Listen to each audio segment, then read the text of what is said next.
দেখেন, এটা দায়িত্ববোধ তো রয়েছে। আমি যখন প্রতিমন্ত্রী ছিলাম তখনও দায়িত্ববোধ ছিল।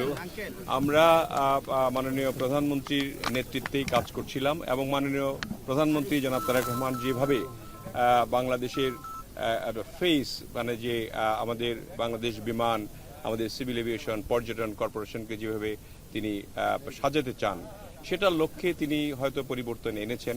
এবং আমাদের যে আমার সঙ্গে যিনি ছিলেন তিনিও একটি মন্ত্রণালয়ে পুনর্বহাল হয়েছেন এবং আমরা মনে করি যে এটা নিশ্চয়ই তিনি চান যে ডাইনামিক ওয়েতে এই বিষয়গুলি যাতে আমরা সম্পন্ন করতে পারি, আমরা যাতে পর্যটনের বিস্তার ঘটাতে পারি অনেক। এবং তিনি যেহেতু এনটিসির সভাপতি, আমাদের মাননীয় প্রধানমন্ত্রী, তার নিশ্চয়ই কোনো প্ল্যান আছে। সমস্ত প্ল্যানই কিন্তু বাংলাদেশের উন্নতির জন্য এবং বাংলাদেশ জনসাধারণের আপনার উন্নতির জন্য।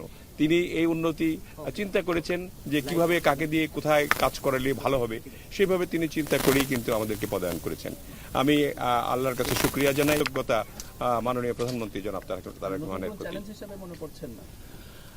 চ্যালেঞ্জ তো অনেক রয়েছে, সেই চ্যালেঞ্জগুলি মোকাবেলা করতে হবে। ইতিমধ্যেই 6 মাসের মধ্যে আমরা অনেক দূর কাজ এগিয়ে নিয়েছি। এখন এক্সিকিউশনের জন্য যে সময়টি দরকার সেই সময়টি আমাদের লাগবে। আল্লাহর রহমতে আমরা মনে করি আগের চেয়ে অনেক অনেক গুণে এই মন্ত্রণালয় ভালো করবে।